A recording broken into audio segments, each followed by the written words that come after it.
Good evening, and welcome to the Obscura Institute. The lamps are lit, the archive is open, and tonight we draw a single file down from the shelves. File 6, the Antikythera mechanism.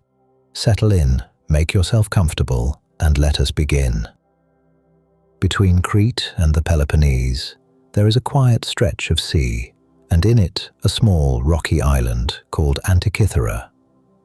It is spring, the year 1900, and a boat of Greek sponge divers from the island of Symi is making its way toward the fishing grounds off North Africa. A storm forces them to shelter in the lee of the island. While they wait it out, they do what sponge divers do.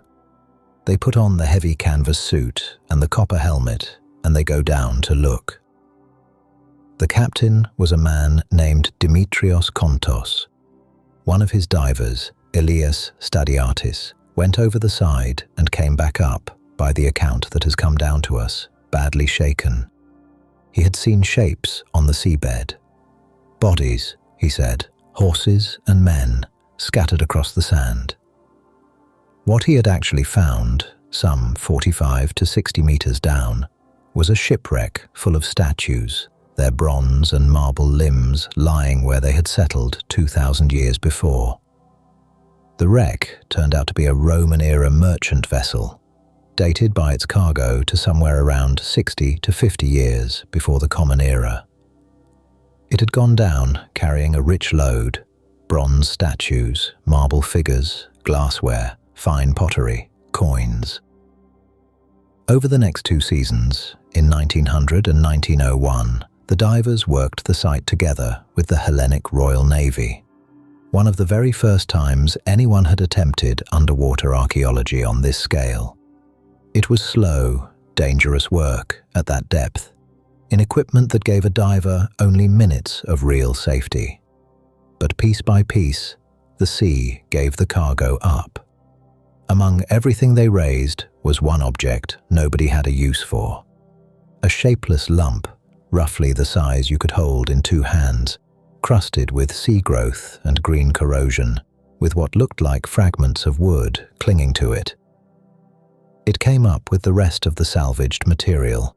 The date usually given is July of 1901, and it was set aside.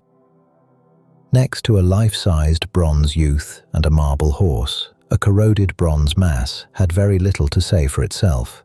It was catalogued, stored, and more or less forgotten. The interesting things were the statues. Beside them, this was nothing much to look at. The salvaged material went to the National Archaeological Museum in Athens, where it still is today, and there the lump sat, drying out. This matters more than it sounds. An object that has spent 2,000 years soaked in seawater does not take kindly to open air. As it dries, it shrinks, it stresses, and it can break apart along the lines of its own decay. That is what happened. Sometime in the months after it was raised, the mass split open.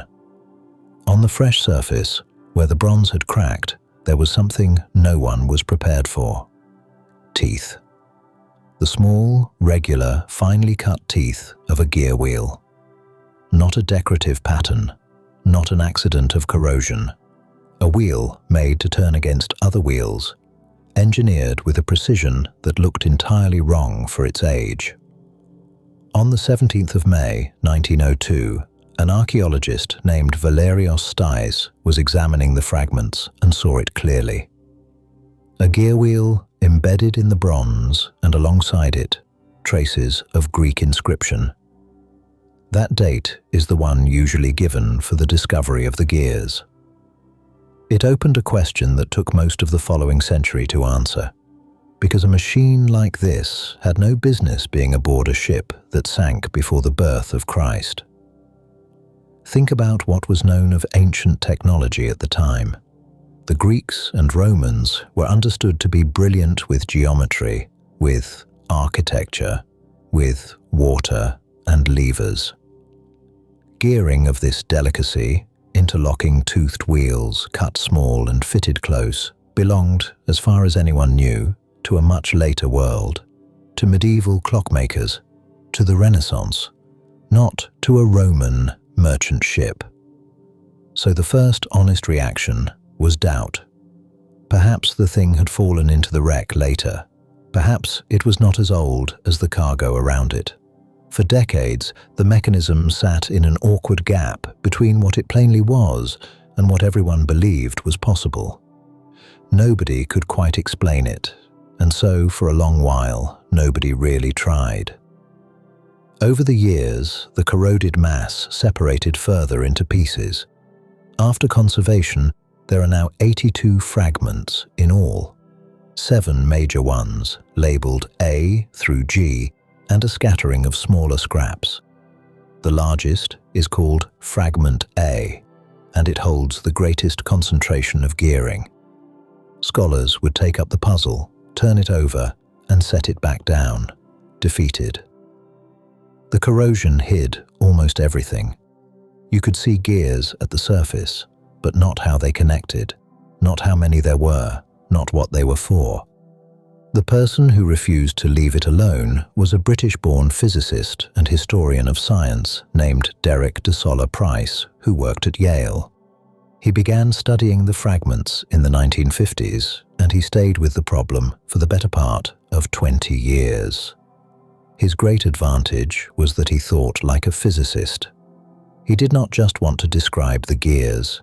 He wanted to count their teeth, and from the counts, work out the ratios. Because in a geared machine, the ratio of the teeth is what tells you what the machine is calculating.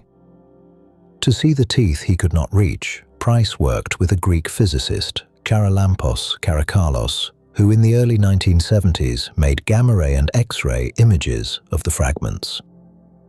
For the first time, you could look past the surface and count teeth buried inside the metal.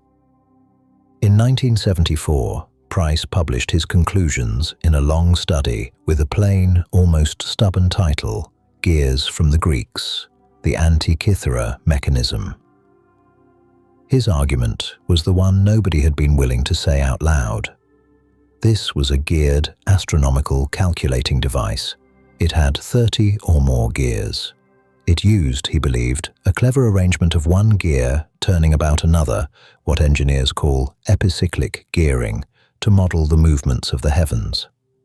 His was a remarkable claim, and it was not universally welcomed.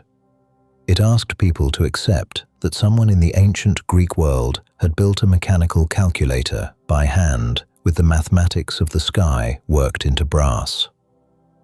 Price had the ratios to back him. What he did not yet have was a way to see the whole machine clearly. The corrosion still held most of its secrets. For that, the investigation had to wait another 30 years for tools that had not yet been invented. Those tools arrived in the mid-2000s. A team came together under the name the Antikythera Mechanism Research Project, led by the mathematician and filmmaker Tony Freeth and the astronomer Mike Edmonds of Cardiff University, working with universities in Athens and Thessaloniki, with the Athens Museum, and with 2 companies that supplied something no scholar had ever had before.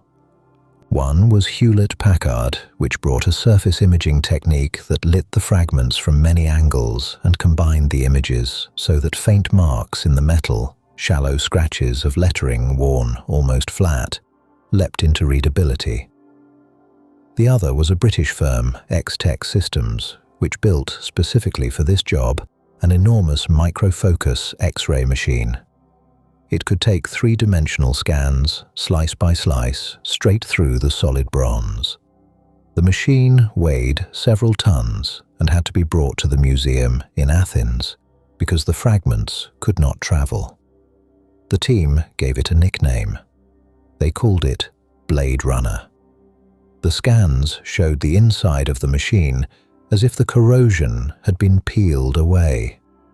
Gears behind gears, teeth counted precisely, and, sealed within the layers of metal, thousands of tiny Greek letters, text that had been inscribed on the plates and dials, and then buried by 2,000 years of decay. The letters are small, some barely more than a millimeter tall, and reading them is patient, painstaking work. So far, something over 3,000 characters have been made out, of an estimated 15,000 that the complete machine may once have carried. Taken together, they read like an instruction plate and an astronomical guide, a description written into the device itself of what its dial showed and how its heavens behaved. A user's manual, if you like, cast in bronze and hidden inside the thing it described.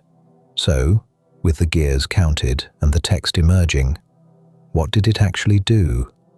Start with the object itself. It was small, about the size of a shoebox, in a wooden framed case. On one side was a hand crank. You turned the crank and the whole model of the heavens moved together. On the front was a large dial with 2 scales, the 12 signs of the zodiac and the Egyptian calendar of the year's days. Pointers moved around this face. One showed the position of the sun, one the position of the moon, and there is good evidence for pointers tracking the 5 planets known to the ancient world: Mercury, Venus, Mars, Jupiter, and Saturn, laid out as the Greeks pictured the cosmos. A small ball, half light and half dark, turned to show the phase of the moon as it does in the sky. Now, the detail worth slowing down for, the one that shows most clearly the mind behind this thing. The moon does not move across the sky at a steady pace. Because its orbit is not a perfect circle, it runs a little faster at some times and a little slower at others. The Greek astronomer Hipparchus had described this unevenness. It is sometimes called the moon's first anomaly. To reproduce it in a picture is one thing. To reproduce it in machinery is another entirely. Whoever built this device did it with a piece of engineering called a pin and slot. 2 gear wheels are mounted almost on top of each other on slightly different centers. A little pin stands up from one wheel and sits inside a slot cut in the other. As the pair turns, the pin slides in and out along the slot, and that sliding makes the second wheel speed up and slow down through each cycle, fast, then slow, then fast again. It mechanically recreates the moon's changing speed across the sky. A quiet correction drawn from the astronomy of the day, solved with a pin and a slot cut in brass. Nothing of that cleverness would appear again in any clockwork we know of for well over 1,000 years. Turn the case over, and the back has 2 more large dials, each laid out as a spiral. The upper one is a calendar dial, a long calendar that brings the sun and moon back into step over about 19 years, winding round and round the spiral. The lower dial is for eclipses. It runs a longer cycle, worked out by ancient astronomers, across which eclipses of the sun and moon tend to repeat, and it spirals around several times. Along it, small marks, glyphs, sit at the months where an eclipse was predicted, sometimes noting the hour and, remarkably, sometimes a color and a wind, as if hinting at how the eclipse might look.